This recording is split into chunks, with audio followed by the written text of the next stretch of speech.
Hello everyone, welcome to life I study. और मैं Anjali life I study channel पर आपका स्वागत करती हूँ। आज की इस वीडियो में हम कोविड-19 वायरस यानी SARS-CoV-2 वायरस जो सारी दुनिया में फैला हुआ था, इसके जो मेजर वेरिएंट्स हैं, इस पर हम डिस्कस करेंगे। तो चलिए फिर शुरू करते हैं।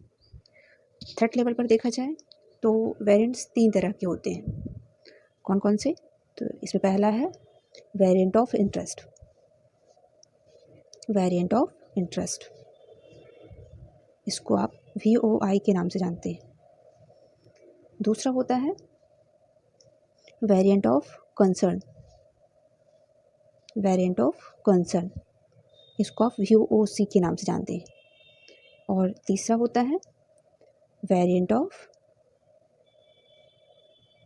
High consequences.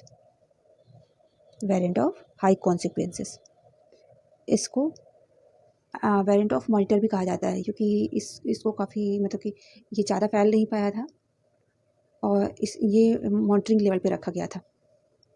अब बात करते हैं वेरिएंट ऑफ इंटरेस्ट की। तो वेरिएंट ऑफ इंटरेस्ट में यहाँ पर जो मैंने आपको लिस्ट में वेरिएंट्स के नाम दिए, जो WHO ने इनको लेबल दिया है ग्रीक लेटर पे, जैसे कि डेल्टा, अल्फ़ा, बीटा, ये गामा, ये सभी वेरिएंट ऑफ ये जो भी वेरिएंट्स हैं, ये सभी वेरिएंट ऑफ कंसर्न में आते हैं। आप बताती हैं कि वेरिएंट ऑफ कंसर्न या वेरिएंट ऑफ इंटरेस्ट को आप आइडेंटिफाई कैसे करोगे? तो चलिए पहले हम वेरिएंट ऑफ इंटरेस्ट के बारे में जानते हैं। तो वेरिएंट ऑफ इंटरेस्ट काफ़ी जल्दी फैलता है, इसकी जो स्प्रेडिंग रेट है वो काफ़ी फास्ट है। साथ ही साथ ये काफ़ी जल्दी ये मल्टीप्लाई करता है और बेटर मल्टीप्लाई करता है। इसमें जो म्यूटेशन होता है वो बहुत फास्ट होता है। अब यहाँ पे एक वर्ड आता है म्यूटेशन। म्यूटेशन को आप समझिए फ़ोटोकॉपी से। जैसे हम फ़ोटोकॉपी कराते हैं और उसमें अगर कोई एरर आ जाती है, अगर वो क्लियर फ़ोटोकॉपी है, उसमें किसी भी तरह की एरर आ गई, तो वो चीज़ कहलाती है साइंटिफिक लैंग्वेज में म्यूटेशन। आप इसको सिंपल लैंग्वेज में समझें। तो वेरिएंट ऑफ इंटरेस्ट काफ़ी ग्रो स्ट्रॉन्गर दोनों तरीके से, काफ़ी जल्दी फैलता है, काफ़ी जल्दी स्प्रेड करता है, साथ ही साथ ही काफ़ी जल्दी मल्टीप्लाई भी करता है और बेटर मल्टीप्लाई करता है, यानी अच्छी क्वांटिटी में मल्टीप्लाई करता है। इसके सिवा ये ग्रो भी काफ़ी मजबूती से करता है। अब बात करते हैं कि वेरिएंट ऑफ कंसर्न की। वेरिएंट ऑफ कंसर्न की बात करें तो वेरिएंट ऑफ कंसर्न में देखा गया है कि ये ऐसा वेरिएंट है जिसके बारे में हमारे पास सफिशिएंट एविडेंस है कि यह इन्फेक्शन को तेज़ी से फैलाता है और साथ ही साथ ये काफ़ी सीवियर डिजीज़ फैलाता है। जो कोरोना की सेकेंड वेव आई थी लास्ट ईयर, उसमें आपने देखा था कि लोगों को आँखों में इन्फेक्शन हुआ है, काफ़ी सीवियर डिजीज़ेज़ हो गई थी, इवन इससे उनकी मौत भी हो गई थी। तो आप इसकी सीवियरिटी को समझ सकते हैं। साथ ही साथ जो वेरिएंट ऑफ कंसर्न है, इसकी वजह से लोगों को जब इन्फेक्शन हुआ तो उनको हॉस्पिटलाइज़ करने की ज़रूरत पड़ गई।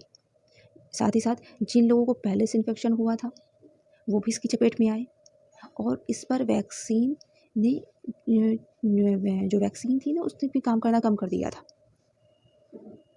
जैसा कि इसके नाम से ही समझ में आता कि वेरिएंट ऑफ कंसर्न। और रही बात वेरिएंट ऑफ इंटरेस्ट की, तो वेरिएंट ऑफ इंटरेस्ट में जो जेनेटिक लेवल होता है उस पर चेंजेस देखने को मिले थे। जो जेनेटिक लेवल है इस पर चेंजेस देखने को मिले थे। साथ ही साथ वेरिएंट ऑफ कंसर्न में जो हमारे पास प्रेजेंट में वैक्सीन थी उस समय पर, जो वैक्सीन शुरुआती दौर पे आई थी, एस्ट्राजेनेका की हो गई, साथ ही साथ भारत बायोटेक द्वारा निर्मित जो वैक्सीन थी और जो फॉरेन वैक्सीन्स थी, अदर कंट्रीज़ ने भी जो वैक्सीन बनाई थी, वो वैक्सीन भी काफ़ी कम इफेक्ट शो कर दी। मतलब जो वैक्सीन थी उसने एंटीबॉडी जो हमारी बॉडी में बनना चाहिए, जो एंटीबॉडी ये वैक्सीन जनरेट करती हैं, उसको वो इसको भी मतलब ये जो वेरिएंट था इसको न्यूट्रलाइज़ कम कर पाती थी। जो शुरुआती दौर में वैक्सीन आई थी वो इसको न्यूट्रलाइज़ कर पाने में काफ़ी कम मददगार साबित हुई थी। हालाँकि इसकी ट्रांसमिसिबिलिटी होती है उसके बारे में कुछ कह नहीं सकते। ये कहीं पर काफ़ी ज़्यादा फैला था और कहीं पर काफ़ी कम फैला था। अब बात करते हैं वेरिएंट ऑफ हाई कॉन्सिक्वेंसेस की। तो जो वेरिएंट ऑफ हाई कॉन्सिक्वेंसेस है, इसके बारे में WHO ने या CDC ने कोई एग्जैक्ट वेरिएंट का कोई मेंशन नहीं किया है। ये इस पर जो जैसे कि ओमिक्रॉन हो गया, ओमिक्रॉन, डेल्टा, यही वेरिएंट जब काफ़ी ज़्यादा स्प्रेड हो जाते हैं और सीवियर फॉर्म ले लेते हैं तो वे हाई कॉन्सिक्वेंसेस में चले जाते हैं। इसके कुछ केसेस, अगर हम वेरिएंट ऑफ हाई कॉन्सिक्वेंसेस की बात करें तो इसके कुछ केसेस हमें फ्रांस में सैंपल किए थे, फ्रांस में मिले थे, साथ ही साथ कुछ और भी देश है जहाँ पर ये सैंपल मिले थे। ये जनवरी 2021 के आसपास ये सैंपल कलेक्ट किए गए थे। चलिए अब बात करते हैं। पहली बात तो यहाँ पर सार्स का फुल फॉर्म देख लेते हैं। तो सार्स का फुल फॉर्म होता है सीवियर एक्यूट रेस्पिरेटरी सिंड्रोम। अब बात करते हैं पहले वेरिएंट की। तो पहला वेरिएंट है यहाँ पर डेल्टा। डेल्टा वेरिएंट के जो पेशेंट थे वो सबसे पहले कहाँ पर देखे गए, इसके जो सिम्टम्स थे लोगों में कहाँ पर मिले, तो ये इंडिया में मिले थे। ये मिले थे इंडिया में, कब मिले थे, अक्टूबर 2020 में। अक्टूबर 2020 में जो डेल्टा वेरिएंट है इसके सबसे पहले आपको जो पेशेंट है वो देखने को मिले थे। डेल्टा वेरिएंट किस में आता है, तो delta variant variant of concern में आता है। आपसे पूछा जा सकता है कि भारत में जो कोरोना वायरस या कोरोना वेरिएंट जो फैला हुआ था यहाँ पर डेल्टा वेरिएंट, वह किस कैटेगरी में आता है, वो WHO द्वारा किस कैटेगरी में रखा गया है, तो यह वेरिएंट ऑफ कंसर्न में रखा गया है। ध्यान रखिएगा। इसमें एक और टर्म आती है लीनिएज, ये किस लीनिएज का है, तो जैसे कि मैंने बताया कि ये किस में आता है, ये वेरिएंट ऑफ कंसर्न में आता है। और अगर इसके हम लीनिएज की बात करें तो इसका जो लीनिएज है किसका, डेल्टा वेरिएंट का, तो डेल्टा वेरिएंट का लीनिएज बेसिकली मतलब हर एग्ज़ाम में ना सही लेकिन फिर भी किसी में अगर पूछ लिया तो आपको ये पता होना चाहिए। इसका लीनिएज है B.1.617.2। मैं इसको क्यों बता रही हूँ, क्योंकि यह इंडिया में स्प्रेड हुआ था, इंडिया में फैला था, इसका ओरिजिनेशन इंडिया माना जा रहा है, यहाँ से डॉक्यूमेंट सैंपल किए गए। दैट्स वाई आपको ये चीज़ याद होनी चाहिए कि जो डेल्टा वेरिएंट ऑफ कंसर्न है इसका लीनिएज क्या है, B.1.617.2 लीनिएज है। अब बात करते हैं अगले वेरिएंट की। तो अगला वेरिएंट है ओमिक्रॉन। ओमिक्रॉन ने भी भारी तबाही मचाई थी। Omicron most of the countries में फैला था और बहुत ज़्यादा इसके सीवियर कॉन्सिक्वेंसेस देखने को मिले थे। यह कब आइडेंटिफाई किया गया, तो यह रिसेंटली नवंबर 2021 में आइडेंटिफाई किया गया था। इसके सैंपल कलेक्ट किए गए थे। ये मिला कहाँ, ये शुरुआती दौर में साउथ अफ्रीका में मिला, बोत्सवाना में मिला और उसके बाद धीरे धीरे करके जो अदर कंट्रीज़ है, अदर कॉन्टिनेंट है, वहाँ पर भी फैलता गया। ओमिक्रॉन के हम लीनिएज की बात करें तो यह भी काफ़ी ज़्यादा स्प्रेड हुआ था। दैट्स वाई इसका लीनिएज मैं आपको बता रही हूँ B.1.529। आप इसको 5 to 9 से याद रखिएगा, लास्ट में 5 to 9 आता है, B.1.1529। अगले वेरिएंट की बात करें तो अगला वेरिएंट है अल्फ़ा वेरिएंट। अल्फ़ा वेरिएंट की जो सैंपल है वो कहाँ से मिले थे, ये सितंबर 2020 में मिले थे। कहाँ से मिले थे, यूनाइटेड किंगडम से मिले थे या यूके से कलेक्ट किए गए थे। यूके में भी इस वेरिएंट ने काफ़ी ज़्यादा प्रॉब्लम क्रिएट की थी, वहाँ पर बार बार लॉकडाउन इम्पोज करना पड़ रहा था और यहाँ पर इसके काफ़ी ज़्यादा मामले मिले थे। अगला वेरिएंट है, हाँ एक चीज़ और, अल्फ़ा वेरिएंट आएगा किस में, तो यह भी आएगा वेरिएंट ऑफ कंसर्न में। Delta, Omicron, alpha, beta, gamma, ये 5 वेरिएंट ऑफ कंसर्न में आएंगी। मतलब काफ़ी ज़्यादा सीवियर डिजीज़, ये डिजीज़ को काफ़ी सीवियर कर देते हैं और इसकी वजह से जो अदर डिजीज़ जनरेट होती हैं वो भी बहुत सारे हेल्थ इशू क्रिएट कर देती हैं।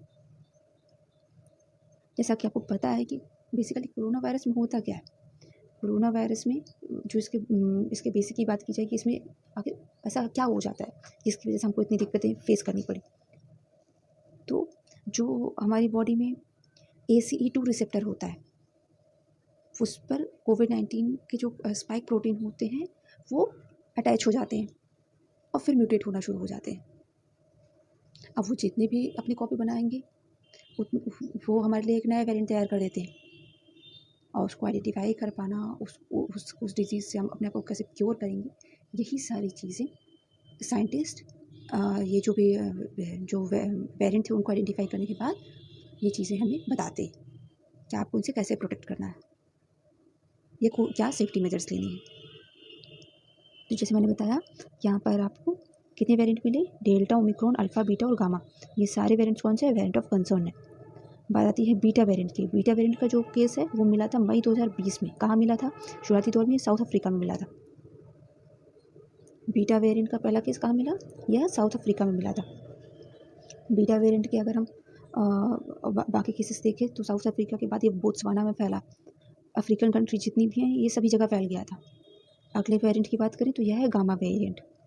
गामा वेरिएंट का जो पहला केस है ये नवंबर 2020 में ब्राज़ील में मिला था। कहाँ मिला था? नवंबर 2020 में ब्राज़ील में मिला था।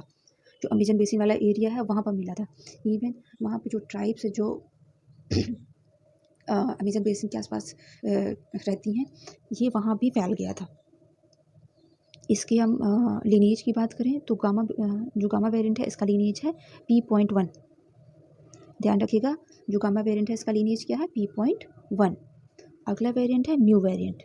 ये वेरिएंट ऑफ इंटरेस्ट में आता है। ये किस में आता है? ये वेरिएंट ऑफ इंटरेस्ट में आता है। और इसका जो पहला केस है ये कहाँ मिला था? तो ये जनवरी 2021 में रजिस्टर किया गया था कोलंबिया में। कहाँ मिला था? कोलंबिया में। और जो ये म्यू वेरिएंट है तो म्यू वेरिएंट के हम लीनिएज की बात करें तो इसका लीनिएज है B.1.621। B.1.621 यह लीनिएज किसका है? म्यू वेरिएंट का। अगले वेरिएंट पे चलते हैं तो अगला वेरिएंट है एप्सिलॉन। अगला वेरिएंट कौन सा है? एप्सिलॉन। यह मार्च 2020 में रजिस्टर किया गया था। इसके जो डॉक्यूमेंट सैंपल किए गए थे वो कहाँ से किए गए थे? यूएसए से। और सीडीसी ने पहले से वार्निंग दे रखी थी, लेकिन उसके बावजूद वहाँ पर ये वेरिएंट बहुत तेज़ी से फैला और अमेरिका में इसकी वजह से मतलब कि जो वहाँ पे जो लॉकडाउन इम्पोज किए गए थे वो महीनों महीनों चले थे। साथ ही साथ जो एप्सिलॉन है, एप्सिलॉन के बाद एप्सिलॉन ने यूएसए के साथ साथ जो उसके आसपास की नेबरिंग कंट्रीज है वहाँ पर भी इसके केसेस देखे गए थे। अगला वेरिएंट है जीटा वेरिएंट। हाँ, जो एप्सिलॉन है यह भी वेरिएंट ऑफ इंटरेस्ट में आता है, यानी ये भी अंडर मॉनिटर रहता है कि इसमें भी जो भी चेंजेस होंगे उस पर साइंटिस्ट नज़र रखते हैं, उसको मॉनिटर करते हैं। अगला वेरिएंट है जीटा वेरिएंट। जीटा वेरिएंट के केसेस अप्रैल 2020 में मिले थे। कहाँ पर? ब्राज़ील में। शुरुआती दौर पे जो केसेस मिले थे वो कहाँ पर मिले थे? ब्राज़ील में मिले थे। और ये जो जीटा वेरिएंट है इसने ब्राज़ील में बहुत ज़्यादा प्रॉब्लम्स क्रिएट कर दी थी। इवन वहाँ पर ब्राज़ील में कुछ हद तक इसमें लापरवाही भी हुई थी। वहाँ के जो प्रेसिडेंट थे वहाँ पर उन्होंने लॉकडाउन इम्पोज नहीं किया था, इसकी वजह से जिसने पूरे देश को ही चपेट में ले लिया था। अगला वेरिएंट है ईटा वेरिएंट। ईटा वेरिएंट के जो केसेस है वो कई सारे कंट्रीज़ में देखे गए थे, जैसे कि यूके हो गया, नाइजीरिया हो गया। इन कंट्रीज़ में ईटा वेरिएंट के केसेस काफ़ी ज़्यादा देखे गए थे और शुरुआती दौर में यहीं पर ये केसेस रजिस्टर भी किए गए थे दिसंबर 2020 में। अगला वेरिएंट है थीटा वेरिएंट। जो थीटा वेरिएंट है इसके केसेस फिलीपींस में मिले थे। फिलीपींस जिसकी राजधानी मनीला है। जनवरी 2021 में ये केसेस रजिस्टर हुए थे। अगला वेरिएंट है आयोटा वेरिएंट। थीटा वेरिएंट भी वेरिएंट ऑफ इंटरेस्ट में आता है और ईटा वेरिएंट भी वेरिएंट ऑफ इंटरेस्ट में आता है। आयोटा वेरिएंट के जो केसेस हैं वो नवंबर 2020 में मिले थे। कहाँ मिले थे? यूएसए में मिले थे। कहाँ पर मिले थे?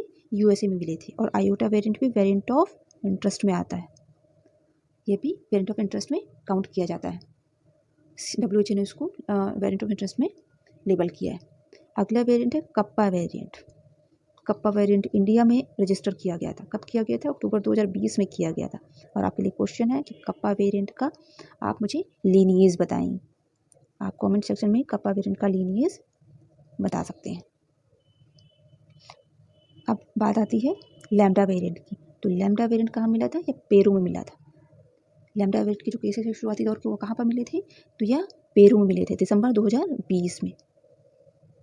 साथ ही साथ पेरू की राजधानी की बात करें तो पेरू की राजधानी है लीमा। पेरू की राजधानी क्या है? लीमा। सो फ्रेंड्स, ये कुछ मेजर वेरिएंट्स थे। हालांकि अगर वेरिएंट्स की बात कीजिए तो बहुत सारे वेरिएंट्स जनरेट हुए हैं जैसा कि आप जानते हैं, बट ये कुछ मेजर वेरिएंट्स हैं और एग्जाम पर्सपेक्टिव से हमारे लिए यही इंपॉर्टेंट है। इसमें से आपकी कंट्री में जो भी वेरिएंट बहुत स्प्रेड किया है, साथ ही साथ उसकी वजह से जो बाकी डिजीजेज हुई हैं उससे रिलेटेड फैक्ट्स हमारे एग्ज़ाम के लिए यही इंपॉर्टेंट है। इसके लिए हमको ध्यान रखनी है ये वेरिएंट कहाँ पर फैला था, ये चीज़ हमें याद रखनी है। और साथ ही साथ इसमें है कि ये कौन सी कैटेगरी में आता है, ये वेरिएंट ऑफ इंटरेस्ट है या वेरिएंट ऑफ कंसर्न, ये चीज़ भी हमारे लिए इंपॉर्टेंट है. So that's all for this video. Thanks for watching.